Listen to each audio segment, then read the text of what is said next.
Ladies and gentlemen, the Brit Pack is back. It is very late on Tuesday, the 21st of April. Simon Head and Chamatkar Sandhu. We're back in the swing of things now. Weekly shows from here on in. We had our first show back after about 3 years away last week. Now we're back in the groove, and we've actually got some up-to-date newsy things to talk about, Sandhu. We absolutely do, Simon. First of all, it's been another week of daily, linking up with DJ Pillow and MC Duvet at the local resident, the Couch. It's been a bit of the same old, but I'm glad to get into the office in the house and jump on and do this pod with you again. And it's a busy week, Simon. There's no doubt about it. There's lots of news. It all kicked off last week with our first breaking news edition of the pod, where the UFC are back in business, so to speak, by announcing a card on May 9th, which we now know will be called UFC 249. So instead of cancelling that event, it's kind of technically postponed, and it's just kind of moving forward to a new date. And we've had a bit of a casualty, which we'll get to in a second, but let me just go down the running order of this card so that everyone is familiar with what's going on. Insane order of fights we've got here. Yeah, it's crazy. Tony Ferguson versus Justin Gaethje for the interim lightweight title. Henry Cejudo versus Dominic Cruz for the UFC Bantamweight Championship. Francis Ngannou versus Jairzinho Rozenstruik. Jeremy Stevens versus Calvin Kattar. Donald Cerrone versus Anthony Pettis. Greg Hardy versus Jorgen De Castro. Alexei Oleinik versus Fabrizio Verdum. Carla Esparza versus Michelle Waterson. Jacare Souza versus Uriah Hall. Vincent Luque versus Nico Price. And then Charles Rosa versus Bryce Mitchell. Now, the casualty we had already since this fight card was first announced is Amanda Nunes versus Felicia Spencer. They were going to fight for the UFC Featherweight Championship. And then a couple of days ago, Amanda Nunes basically pulled out of the fight, just kind of simply stating that, she doesn't have enough time to prepare. And I've personally got no problem with that. And I'm sure we can get into more of that in a bit. But I guess just to kind of kick things off, Simon, your reaction to the event being announced, this particular fight card, and your thoughts on it all potentially going down on May 9th. Yeah, it's... From a professional point of view, this is fantastic news, because finally I'm going to get some legitimate sport to write about rather than scrambling around trying to find some interesting news lines from fighters who have no fights to compete in. So that's good. Assuming all of the safety side of things, and that's been discussed ad infinitum, we understand all of this needs to happen safely. We don't know where it's going to be yet. I think the smart money is probably Florida. Given what's happening down there. We touched on that in our breaking news episode last week. I think that's probably the favourite. I think long term or medium term, the UFC want to put shows on at the UFC Apex in Las Vegas. But for that to happen, there's a few wheels need to be greased from a governmental perspective. I think there might have to be a bit of pressure from up top onto the governor, who I think is a bit against opening things up at the moment. The mayor apparently in Vegas is screaming for things to be opened up, but the governor is saying no, we've got to keep things locked down. So there's a bit of a power struggle in Vegas right now. Once that all gets sorted, because the commission in Nevada report to the governor and were hired by the governor, so once the governor gives his blessing, then I think there's the opportunity for it to be at the Apex. I don't think that's going to happen in time for this, so this is most likely to be Florida. Amazing card of fight, Sandhu, absolutely insane. I mean, we can argue the matchups here. I mean, Ferguson versus Gaethje, I think the general consensus is that is probably the best available lightweight fight that we could make right now, given the restrictions that everybody has. Conor is off the table right now. He's locked down in Ireland. Khabib is off the table right now. He's locked down in Dagestan. So Ferguson and Gaethje, both able and willing to get in there and fight. That is a barn burner of an interim title fight. Henry Cejudo seems to be doing everything he can to avoid legit in-form contenders right now. Dominic Cruz is the GOAT at bantamweight. I think he's probably the best bantamweight champion UFC have ever had. And, he's been through and he's faced a who's who. But he's coming in off a loss, Sandu. And the guy that Cejudo was supposed to fight in this matchup, Jose Aldo, was also coming in off a loss. Although, granted, I thought he beat Marlon Moraes. I was in Vegas for that fight, and I firmly believe that Aldo did win that fight. So I can give Cejudo a little bit of leeway on that.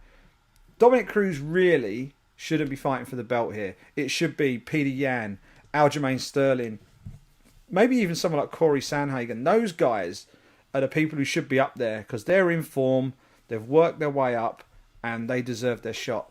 For reasons, I think Cejudo's going for legacy and for the biggest possible money fights he can get, which is, I guess, is fair enough. It's a shame we don't get Amanda Nunes, Felicia Spencer, but I think, as you say, Amanda probably did the right thing by stepping back. And Ngannou Rosenstruik is insane. If that goes longer than a round, I'll be very surprised. Because both of those guys have got insane knockout power. Last time I said this for a Francis Ngannou fight, Sandu, it was when he fought Derek Lewis. And those two laid an egg in the middle of the T-Mobile Arena. It was one of the most anticipated fights on the card. When was that? That was International Fight Week 2 years ago. It didn't really catch fire the way we hoped. Hopefully we don't get a repeat of that. Both guys love to throw down. Both of them, I think, are going to be eager to pick up a win. Whoever wins this, especially if it's by knockout, has got a real legitimate claim for a shot at the title. Kelvin Cater Stevens is massive. Cerrone was always going to be on this card. They could hold this in Antarctica. Cerrone will find a way to be on this card. And the other one I'm looking out for, Vicente Luque versus Nico Price, is the most insane fight on this card, Sandu. All the other fights you've got, the only one that rivals it is the main event. But if you're talking pure, unadulterated violence, Vicente Luque versus Nico Price is your fight. And that's the second fight.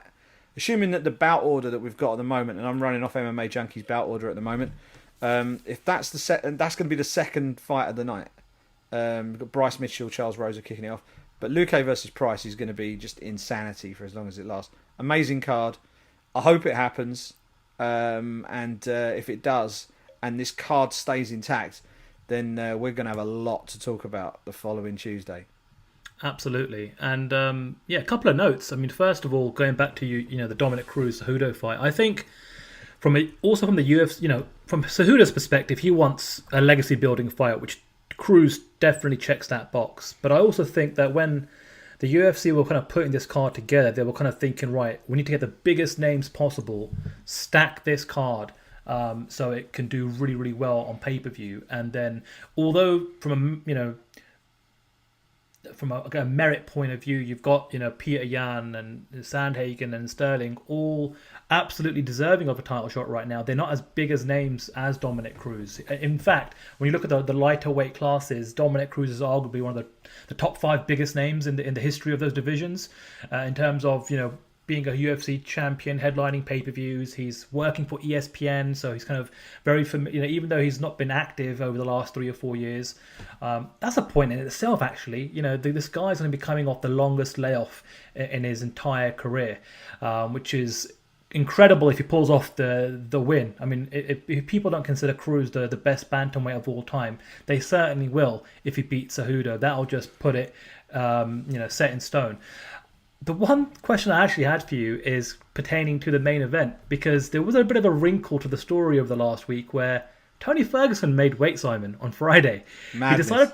He decided to make weight, which obviously was good. A bit of buzz on what would have ordinarily been a quiet day in what is already a quiet period in the sport.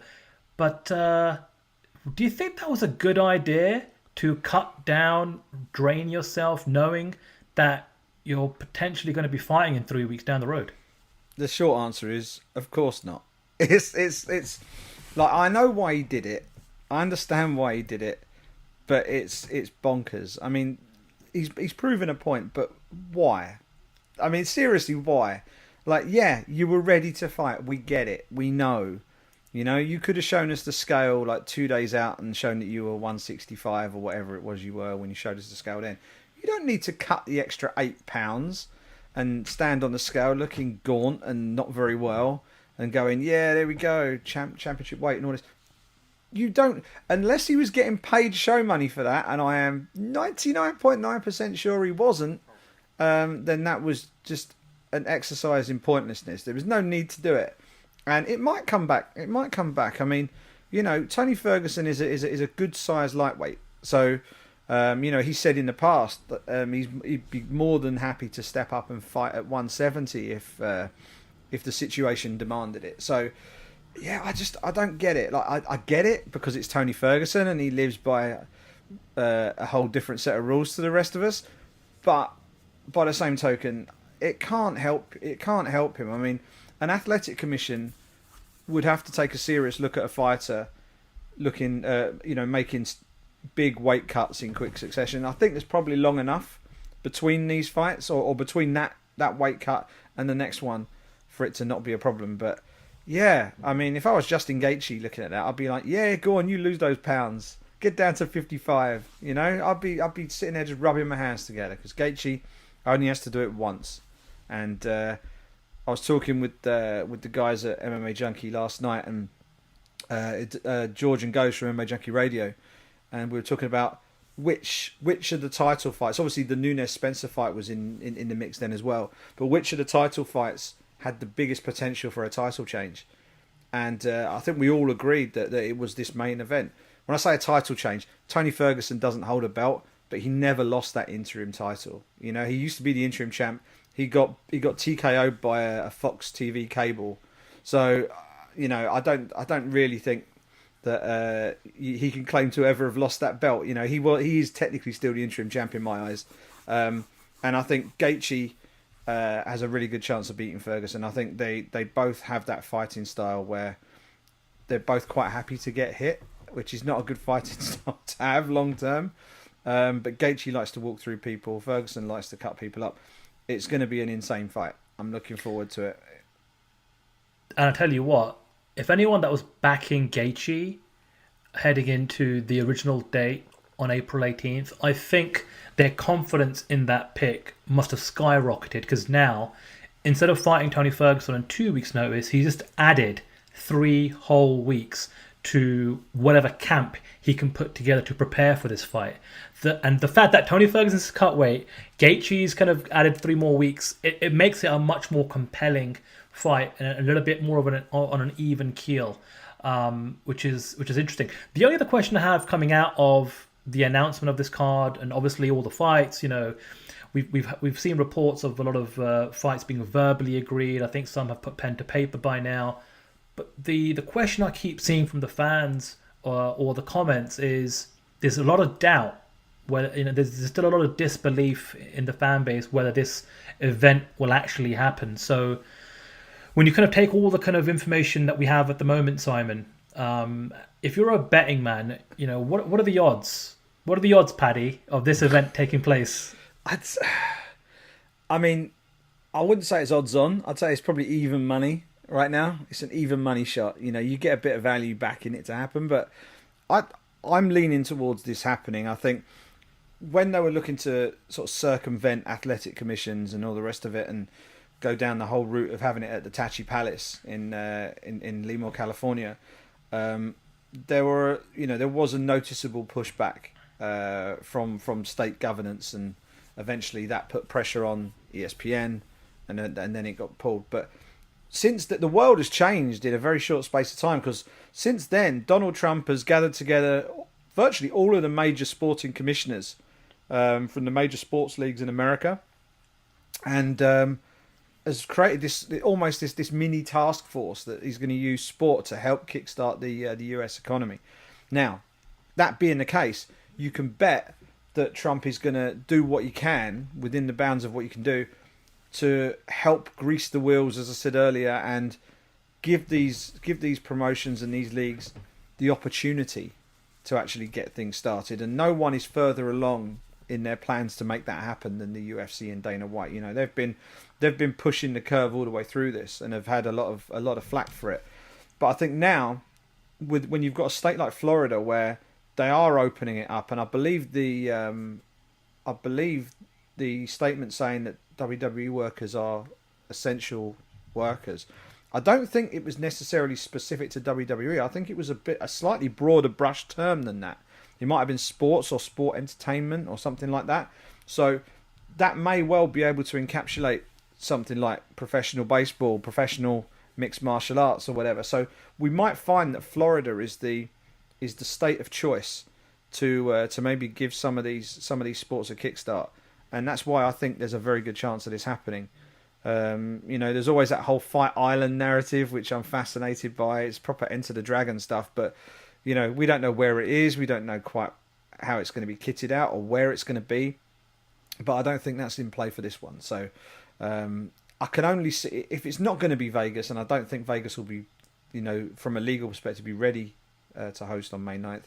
I think it probably has to be Florida. So with all that considered, and the fact that there is already, the door is cracked open, then I think it's going to happen. I think even money is quite good value, actually. I think I might have to go odds on. I'm talking myself out of it now. So yeah, I think even money, or maybe narrow odds on that this is going to happen. I'd be surprised if they've gone to all these links again for it to then be scratched for a second time. That would be pretty disastrous, and from a reputational standpoint, it'd be pretty damaging as well. Absolutely. But as things currently stand, May 9th, UFC 249, as of recording, we're 18 days away. No doubt that, in the coming days and weeks leading up to this event, there's going to be lots more twists and turns on this kind of road to this event, in terms of hopefully a location and a venue being announced, more fights being solidified, maybe some fights being tweaked and changed depending on how fighters are able to kind of put together camps. And there's always the injury bug. Forget about a pandemic trying to figure out a camp. Things can happen during fight week, during a weight cut. There's a whole host of things, but right now we've got a UFC fight to look forward to, and that's pretty cool. It is, and it's worth mentioning. We had our first confirmed case of a major contracted fighter actually getting COVID-19. Lyman Good was confirmed as having had the coronavirus. I believe he's sort of gone through the life cycle of that virus now, and I believe he's now clear, which is good to hear. But yeah, he was the first confirmed case. Before we move on from this, Sandu, it's a hell of a fight card. Give us two fights. Give us a top name fight that you're particularly looking forward to, and give us an under the radar fight. I mean, you could almost perm any two from this card. It's an outstanding fight card if it stays together. But I mean, give us a big name fight and an under the radar fight that you're particularly looking forward to checking out when it does actually happen. Yeah, no worries. And I think the big name fight that jumps off the page for me, outside of the ones that we've already mentioned, because like we've talked about, this is an absolutely stacked card. I don't think there's actually technically an under the radar fight on there, in those terms. But Donald Cerrone, Anthony Pettis, you talk about two legends of the sport, two guys that have essentially fought the who's who. Their resumes are absolutely stacked, full of every big name in the 170-pound weight class, 155, 145. And so, it's interesting because both these guys over the last, couple of years especially, have kind of alternated a lot of wins and losses. They both are getting towards the latter part of their careers. Don't know how many fights they have left on their contract. I know that Cerrone signed a new contract before the McGregor fight. I don't think it's the same case for Anthony Pettis. We have seen in the last 12 months his younger brother Sergio Pettis fight out his UFC contract and then make the move to Bellator. And every interview I see with Anthony, I keep kind of getting this, my takeaway from his interviews are always he's just looking to maximize whatever value he has left in terms of his name in the sport, and he wants big money fights. So we'll see what the future holds. But right now, he does hold a win over Cerrone. It goes back to a UFC event back in 2013. So for Cerrone, it'll be great to kind of get that one back. And these two guys, it's interesting that this fight got announced on this card, because I'm wondering if that is a fight that they were trying to potentially put together for Tachi Palace, because obviously both guys fought for the WEC, whose home was Tachi Palace. And then in terms of an under the radar fight, I'm thinking perhaps Greg Hardy versus Jorgen De Castro. Now, and this is all about Greg Hardy, because every time he's put, in a co-main or a main card slot, he gets absolutely slaughtered by a lot of people in the MMA community who, first of all, don't think that he should be fighting in the UFC just given his past transgressions, let alone a high enough spot on the card, just given his record. And so the fact that he's kind of weaved into the mix of this absolutely stacked card is interesting, but at the same time, he is a Dana White favorite. You know, he did fight his way through the Contender Series, and we've seen now we've got a decent enough history on the Contender Series where if you do well there, Dana White's going to look after you. He's going to make sure that you're propelled and pushed into spotlight events and really, you know, given an opportunity to shine in front of the biggest audience and biggest stage possible. And there's one thing that you can't deny, and that's if this event takes place, it will get a lot of eyeballs because everyone is thirsty, A, for sport, but particularly in the MMA community, everyone is thirsty for fights. This is the longest break we've had in terms of watching brand new events and brand new fights in the absolute years. Yeah. So give it a few more weeks, and I think we're all going to be kind of frothing from the mouth if everything kind of stays intact and stays together. So there's my kind of 2 picks for you, Si. Yeah, no, I wouldn't sleep on I wouldn't sleep on the mad titan either. Jorgen De Castro has got some heavy hands. He's unbeaten. He's had one fight in the UFC, and it was an absolute huge. It was a huge knockout of Justin Taffer at UFC 243. Massive knockout power. Perhaps not as mobile as Greg Hardy. Perhaps not as athletic as Greg Hardy. But does he hit as hard as Greg Hardy? Oh yeah. So that one's going to be a lot of fun. Interesting. I've been on a couple of live chats with King Mo. King Mo's an ATT coach these days, as well as being a storied fighter with Strikeforce and Bellator and all the rest of it. And it's interesting because talking to him, and I've asked him about, you know, if you were asked to coach people on a fight like this, you know, what would your reaction be? And one of his first things he said was, I'd want to make sure they haven't got asthma. Greg Hardy famously uses an inhaler.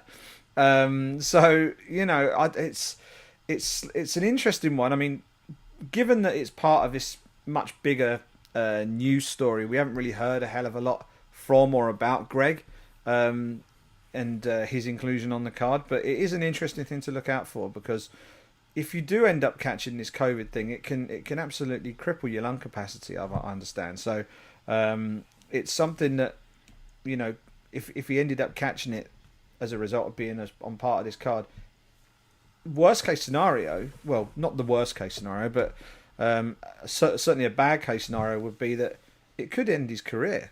You know, if you lose 20% of your lung capacity and you're competing in a sport like MMA, you know, especially as a heavyweight, you know, I don't think there's too much hope for you really. So I hope that if he is competing, he competes healthy, and that everything is okay, and everybody who's involved in the event, from staff, fighters, officials, everybody involved is looked after appropriately. I'm sure they will be, and there's no ongoing issues after the event. Yeah, and on that note, it kind of made me think back to the Amanda Nunes situation, and all the fighters really, because the UFC are calling fighters and managers and ask them, hey, do you want to fight? And clearly there's a lot of fighters that do want to fight because this is how they make their money. Amanda Nunes is in a situation where she could say, actually, hold on a second, I don't have enough time to prepare for this fight. I don't have the appropriate facilities and training partners just due to the pandemic. But she's in a very unique situation. When you're a UFC champion and you've been defending your title for as long as she has, you've kind of got a decent bank account to rely upon, you know, during times like this. And that's the whole goal, isn't it? It's like when you fight in the UFC, the goal is to become UFC champion, because that's when you really make the big money. That's when you get a slice on the back end. That's when you're kind of the marquee fight on a card and things of that nature. Whereas everybody else, you're still trying to collect paychecks. And so you've got a situation like even Tony Ferguson, you know, when he fights, it would have been almost close to a year since his last fight, you know, and so you're put in a situation, if you say no to a title opportunity now, what does that mean for you, at some point down the road? So seeing which fighters accept fights, don't accept fights, or decide to kind of pull out for various reasons, you just can't knock them at all, especially in the current situation we're in. But for the ones that have said yes and verbally agreed, and who knows, maybe the UFC pull another rabbit out of the hat and can throw in a third title fight, because that was the original plan, is to come back with 3 title fights. They're down to 2, which is still pretty fantastic, but I think, like I said before, there's a lot of twists and turns on the road to UFC 249. Yeah, and there's bound to be more as we lead in.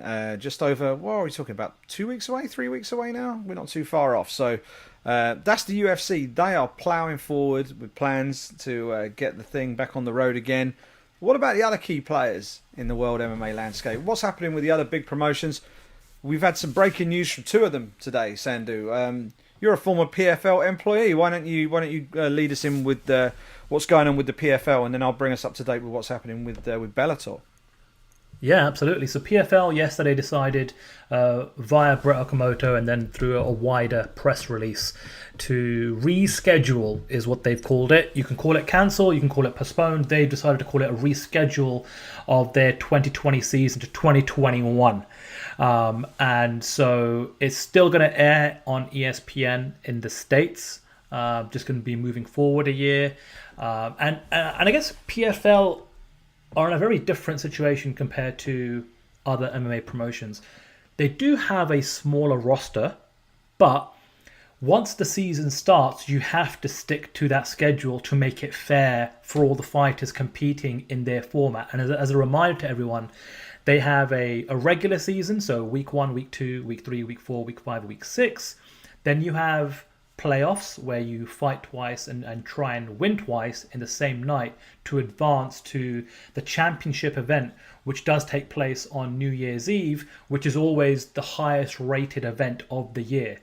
So, I completely agree with them in terms of the decision they've made to move things forward to 2021. And I think they're a small and nimble enough unit to be able to make a decision like that. But going back to their roster, it's a global roster. They have fighters from all over Europe and Asia, South America, North America. And once again, to be able to kind of have everyone come in on a fixed schedule where you don't know what you're going to be able to do in terms of the legal side of things, the government side of things, venue. It was just like, of course they were going to move things around. Now, in addition to that, one really cool bit of news that they announced along with the reschedule of the season was they're giving every fighter currently contracted a stipend. So I don't know how much that is. I don't know how much each fighter is getting. I'm sure fighters will leak that information out to some journalists, but regardless, that is fantastic news, because I think if you're a fighter for the PFL, look, you're not making the kind of money I suppose a UFC champion's making, but not being able to compete for a year does mean that you're going to need something, and the PFL are looking after them. So hopefully it's good enough for them to kind of get by through the next 12 months, I guess. And I'm sure the PFL back office staff will be able to take some more time and think about how they want to roll out the season. It just gives them more time to be a little bit more calculated and be a bit more, I guess, innovative with how they present the season next year. But that's, pretty interesting news. I mean, this is affecting the entire industry, the entire sport in very different ways. And on that note, like you said, Simon, Bellator also announced some interesting news with regards to their schedule. Take it away. They did, yeah. Literally, probably about half an hour before we hit record on this podcast, they've issued a statement, an official press release. Due to the ongoing safety concerns surrounding the COVID-19 outbreak, as well as current federal, state, and local government mandates, Bellator MMA officials today have announced that Bellator 244, originally scheduled to take place on June the 6th in Chicago, has been postponed. So they've put that one back. They're going to monitor the situation closely, the statement continues, and they fully intend to reschedule the event as soon as possible. And they then go on to explain what you would expect, where they say the health and safety of the athletes, fans, staff, partners, all the rest of it is their top priority. It's been very interesting watching how the different promotions have all had to approach this. No two promotions are made quite the same. They're run by very different people, very different ethoses in some cases, and they have different business models. I mean, the PFL is the perfect example of this. Small roster, but the thing with the PFL, their entire selling point is the season, isn't it? It's the fact that it is different.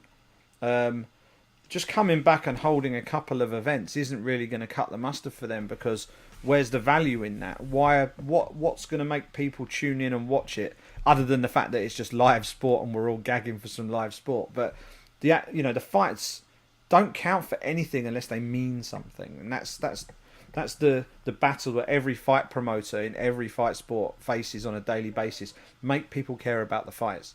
And the thing about the PFL, every fight counted. Every fight counted. There were points at stake to get them to the top of the standings, get into the playoffs, and then it's knockout time, and you go through. But if you can't finish, it's pointless starting. So it was one of those where once they realised they couldn't do it, then postponing it was really all they could do. The other thing, of course, is with the UFC coming back, and they're still talking about holding 42 events this year, Sandu, the UFC. Now, I'm no mathematician, but there are not 42 weeks left in 2020. We're going to have some midweek fight shows. So it may well be, because the UFC and the PFL share the same broadcast partner in ESPN, that might have been another factor in the PFL having to take a step back, because perhaps the UFC are going to be holding some midweek events, and they might be taking up some of the slots. Even if the events did start up again, the UFC events may be considered by ESPN to be more valuable, take precedent, and that scuppers any idea that the PFL may have had for coming back anyway. So maybe keeping their powder dry, holding things till 2021 is the safe bet. The big question, of course, is, are they going to do 2 seasons in 2021? Are we going to have one at the start of the year and maybe have a summer finale, and then have the second half of the season towards the back end of 2021? Keep everything rolling and go from there. But I mean, the fact they're getting, they're paying their fighters is an outstanding gesture. I think that's really good, and I don't know where that money's coming from though. That's the thing. I mean, I would imagine the PFL are a pretty tight ship in terms of the financial side of things. They've not been up and running that long. I know they were the World Series of Fighting officially, but I would imagine that they're quite lean in terms of how it's all put together. So where that money's coming from, I'm not too sure. The only other promotion to mention is One Championship. I spoke to a lot of Bellator fighters over the last 2 weeks, but I've also spoken to a lot of One Championship fighters over the last few days actually. I know that in theory they were looking at an event towards the end of May, but I think the general feeling is that might be overly optimistic, and the next big One Championship event may be pushed back into sort of June time, maybe even July time, depending on what sort of restrictions are happening over there in Asia. But it sounds like they're kind of ready to go, and I think they just need the clearance from whether it be the Singapore government or wherever for it to happen. So the UFC are clearly itching to get started. One Championship, I think, are not too far away from getting started as well. PFL on a holding pattern. You can bet Cage Warriors will be up and running as soon as the UK government lifts restrictions, but I think we're a good few months away from that right now. But touch wood, Sandu, we could be in for a few fight nights, maybe as soon as next month. And if we get one a month, then I would consider that a win. If we had one a month for the rest of 2020, I think that would be enough to keep everybody happy.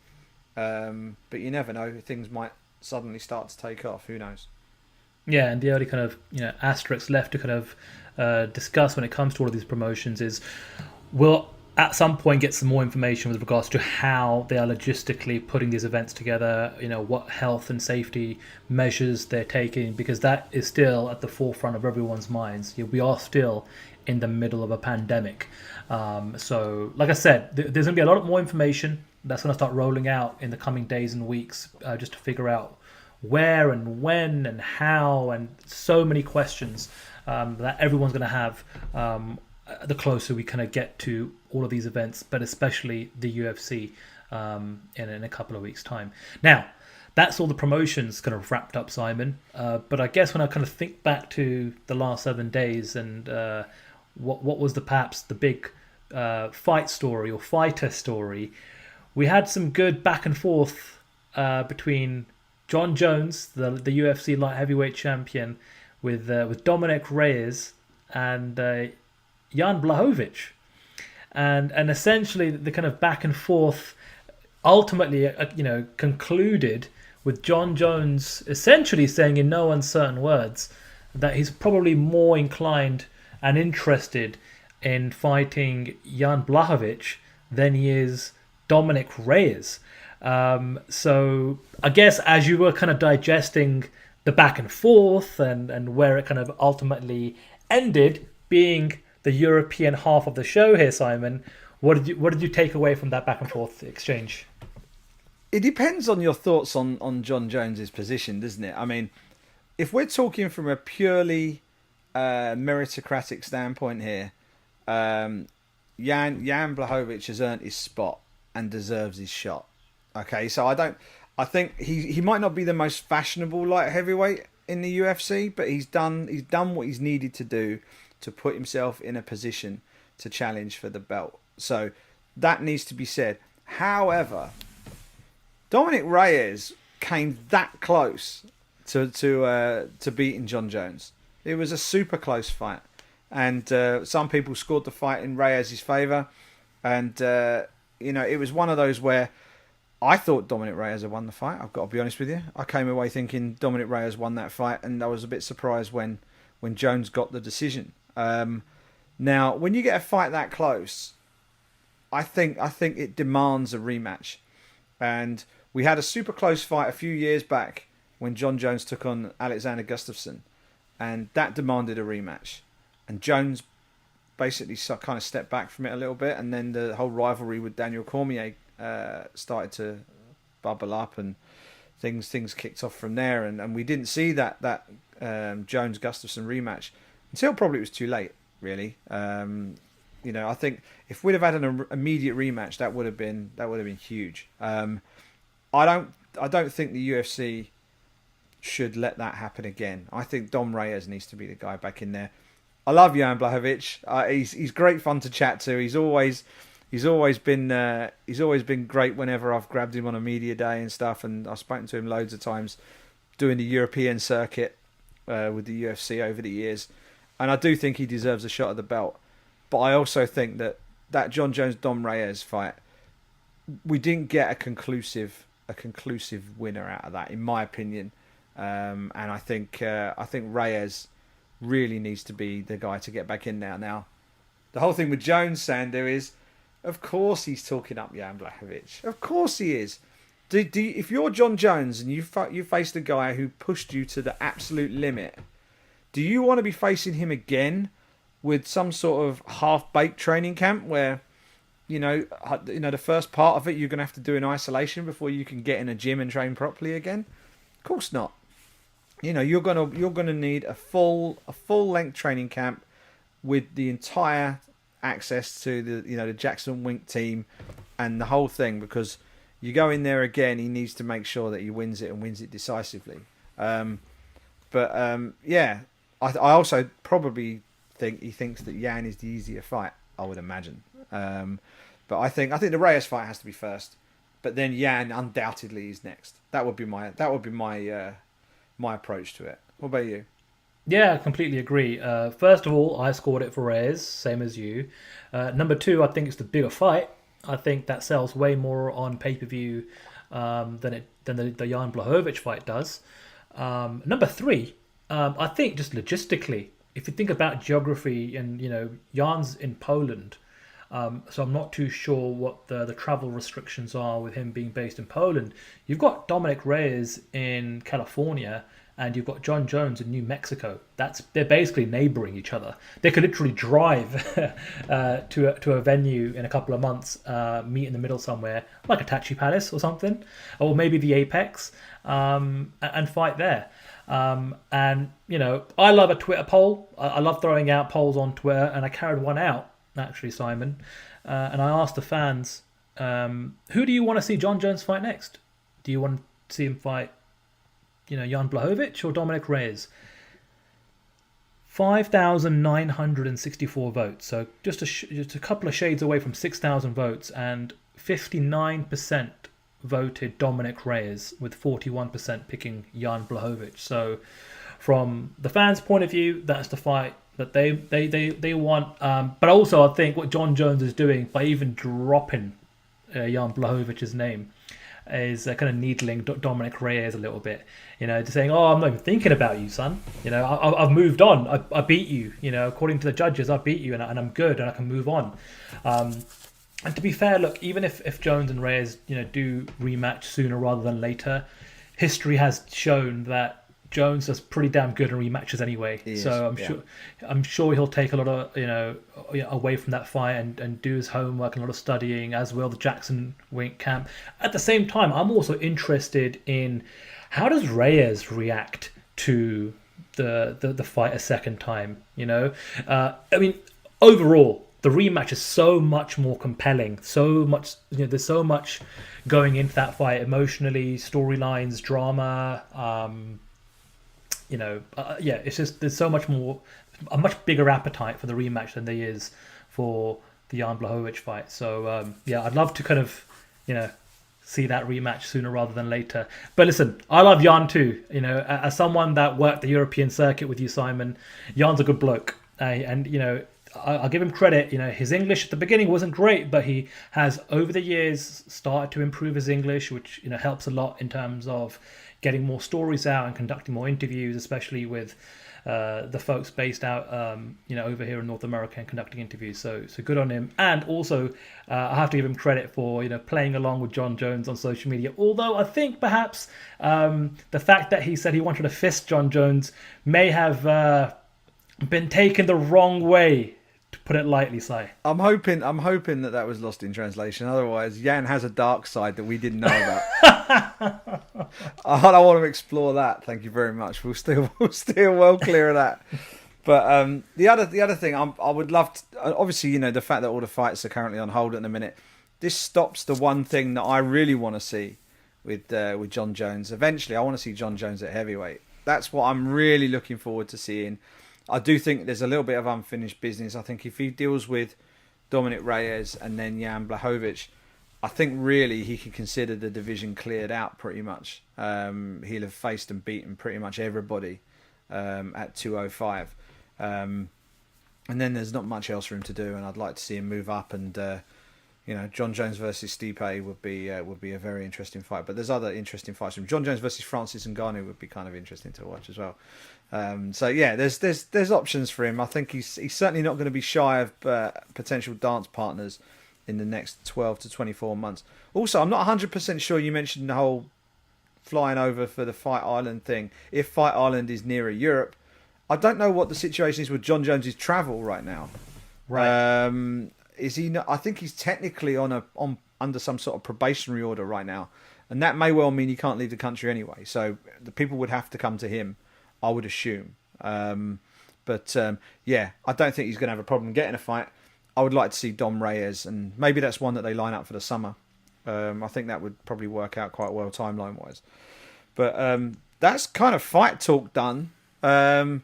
We're still locked down. You guys out there are still locked down. I hope you're all staying safe out there, socially distancing, washing your hands, doing all that sort of stuff, taking advantage of the supermarket deliveries. If you can get a flipping delivery slot, my God. Sandu, trying to get a supermarket delivery slot is, it's like trying to find a golden ticket.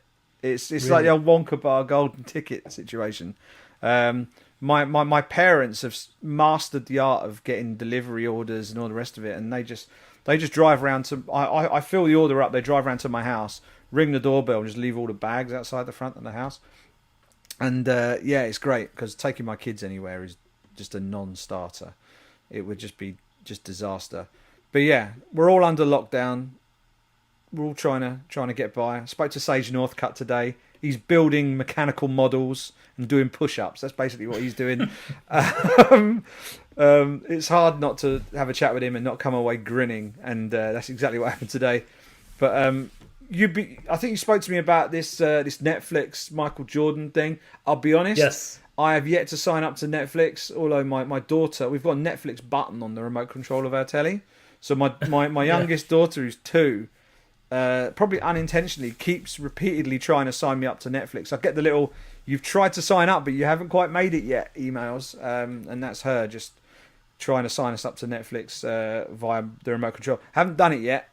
So I haven't seen The Last Dance. How good is it? Does it live up to the hype? And do I need to be pulling my finger out and signing up today? Well, first of all, it definitely does.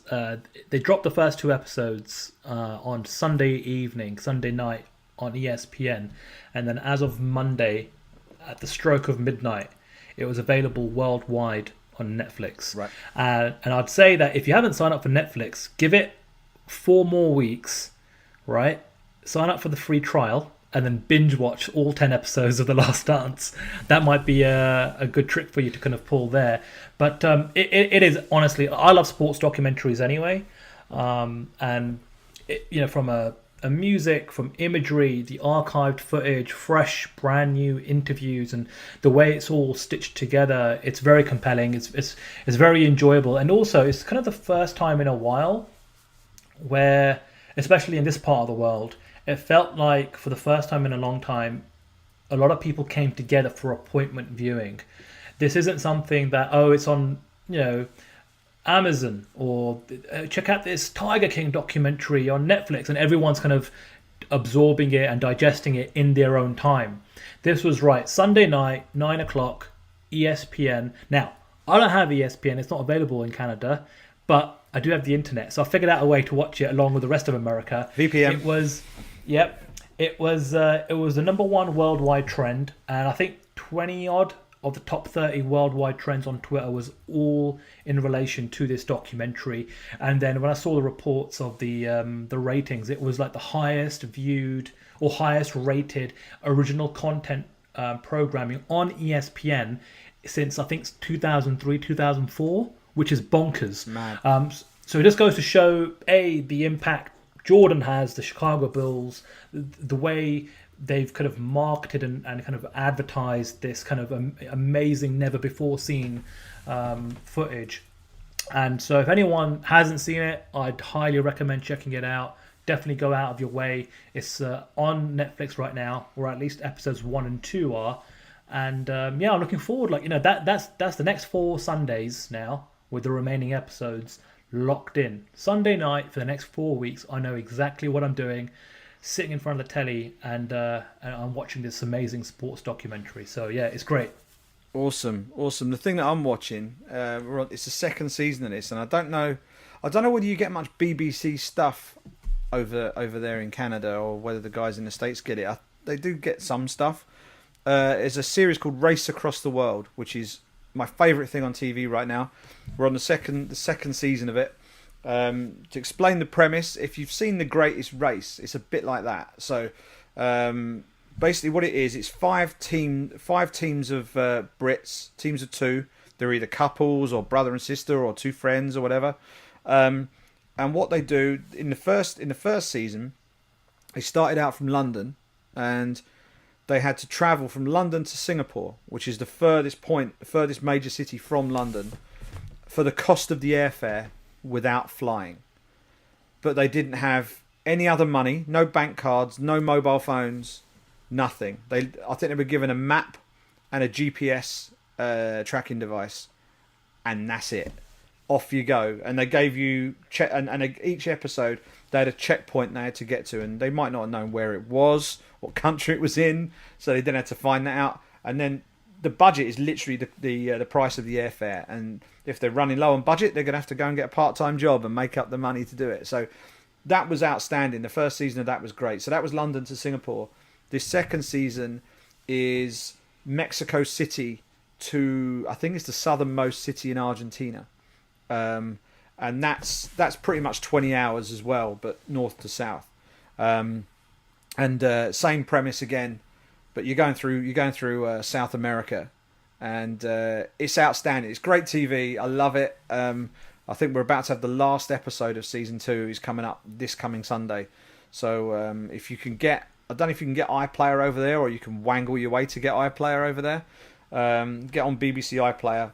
The first season's outstanding. Second season's really good as well. So that's what I'm watching. But I'm listening to loads of podcasts as well. And I don't listen to many MMA ones, weirdly, because I'm kind of entrenched in MMA all day anyway. So my favourite podcast is the Rewatchable, Sandu. You would love it. It's from The Ringer. There's a website in the States called The Ringer, which is run by Bill Simmons, who is a very famous sports writer in the States. Used to write for ESPN.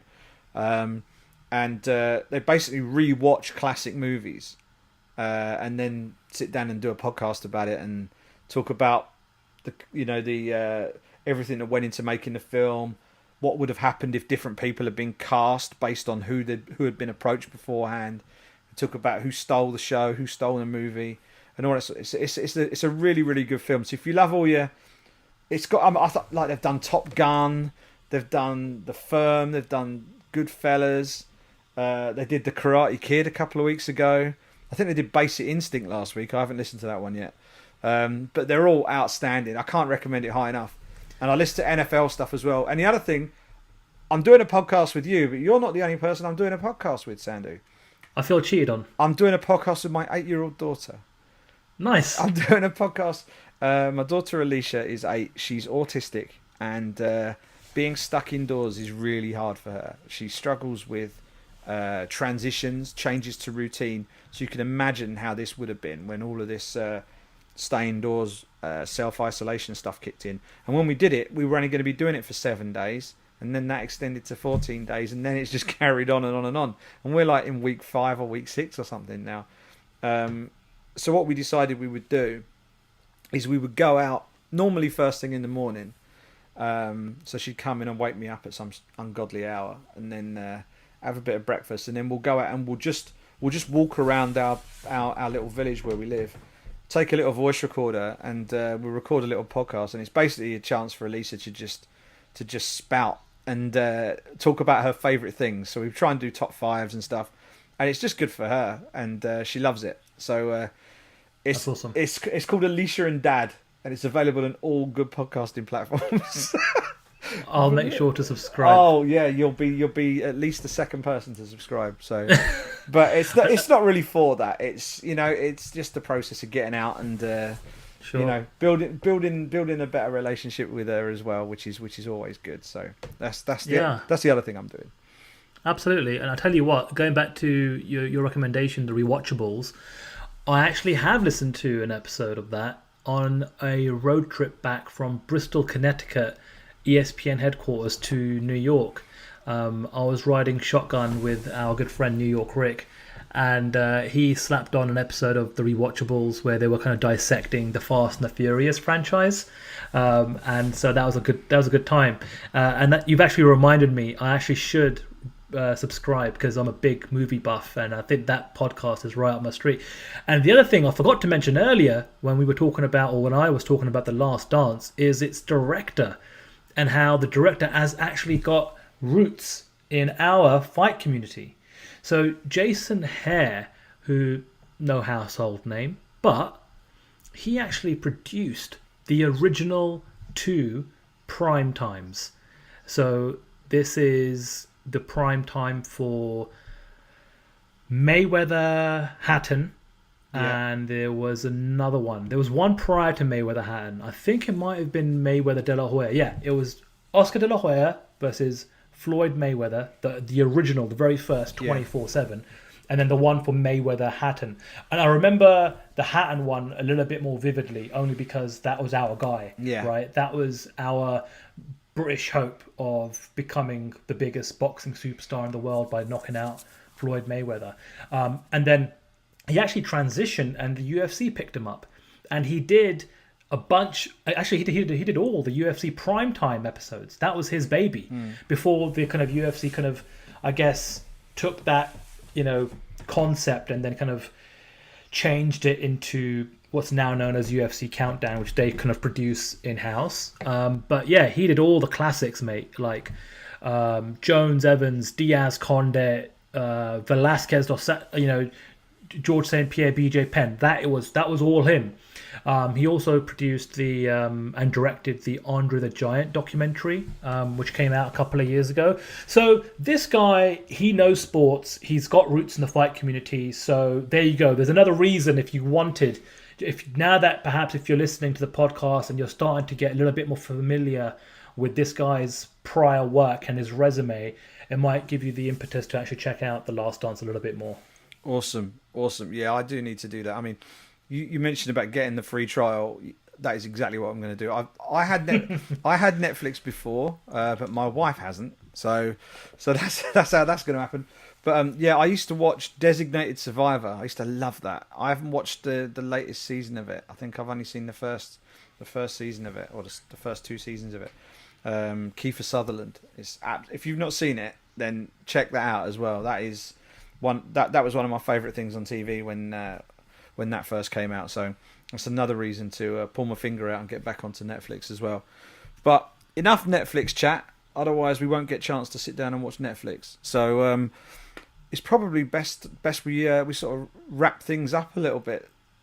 We live on the internet at thebritpack.substack.com. That is where all of our content lives. If you subscribe to the show, get on the list. You just put your email in. You can look at the website without subscribing, but if you subscribe, then we will push our show straight into your inbox every time we have a new one. It's the fastest way to get the show. I know Apple can be notoriously slow to update at times. Google can sometimes be a bit slow. Spotify seems to be on the ball, though. They seem to update things really fast.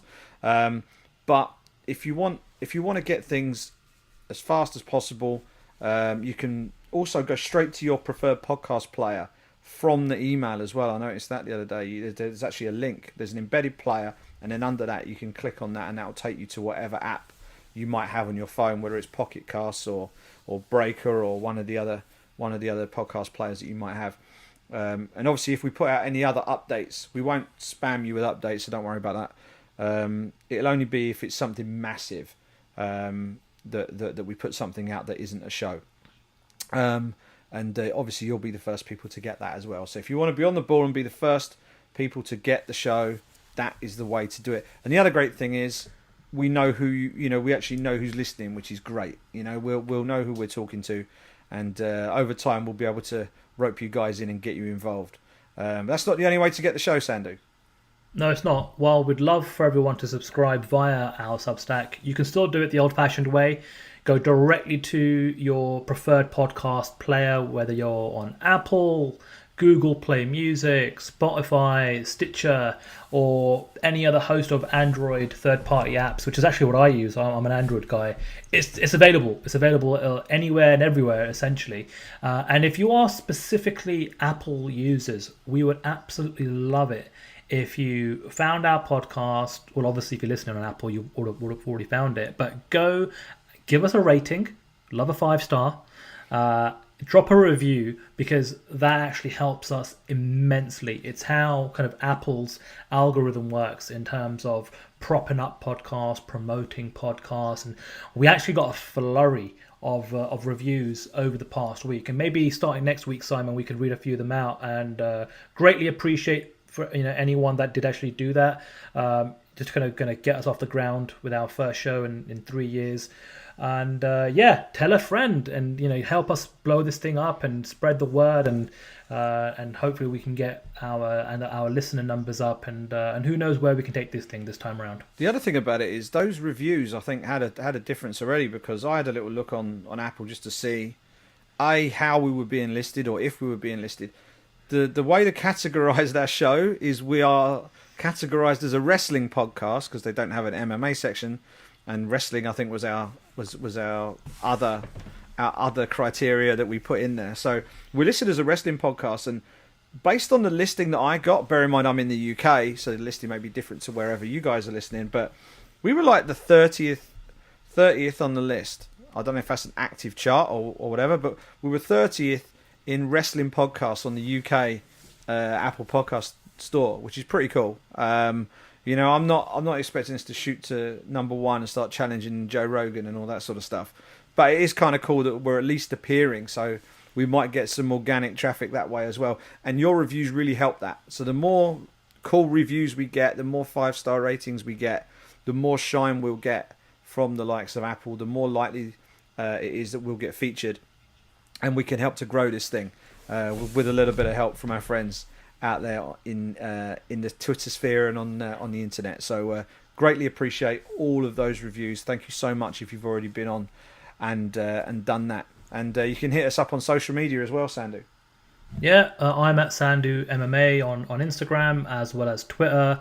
Simon, you are at Simon Head on Twitter and Simon Head Sport on Instagram. And also don't forget to check out all of Simon's stuff on MMA Junkie and RT Sport and all the rest of it. Fantastic work, and you are an absolute workhorse. I don't know if anybody works for as many outlets and does as many hours and produces as much content and articles and stories as you do. You're an absolute machine, mate. I appreciate it, man. Appreciate it. It's what keeps the roof on our head and the wolf from the door. So it's what we do. And yeah, and watch out for the. So you're running BT Sport, or you're involved in BT Sport UFC, BT Sport WWE, and you've got a finger in the pie of BT Sport boxing on social. Is that right? Have I got that right? Basically, yeah. And had it not been for this pandemic, I was going to get involved with the football account as well by helping provide some coverage on the Premier League and Champions League, and so they're kind of slowly kind of integrating me into, I guess, the general sports team. Although my kind of preferred kind of area and vertical is always going to be the UFC account. Yeah. You know, second only to the WWE account, where those are the two main ones where I've been kind of making my major contributions over the last couple of months. But we need some sport first, Si, before we can start to kind of produce some original content and coverage and all the rest of it. So the sooner the sports gets back to normal, then the busier I will be. Absolutely, yeah. We've got to walk before we can run. And two other people that I think we need to name check. James Culverhouse is a graphic designer. Hit us up completely out of the blue today with a very slick-looking animated version of the Brit Pack logo. He's at James CDZN on Instagram and Twitter. He's done some cool stuff, actually, some sort of concept-based stuff. I think he did a concept thing for using the MacLife brand as well. So get on his Instagram and give him a follow. Also, shout out to Boss Logic, who, if you're anything involved with mixed martial arts online, you will be very well aware of Boss Logic's work. And it was him who actually put the original Brit Pack logo together for us. So always very, very grateful to him for that. So a big shout out to him as well. That's pretty much all we've got on our second return episode of the Brit Pack. Check out the website, thebritpack.substack.com. If you really want to check out some of our old stuff and hear just how terrible we were when we started, then they're all there as well. We might even dredge a few classic moments out of the archives in the weeks to come. But until next time, stay safe. We'll speak to you again soon.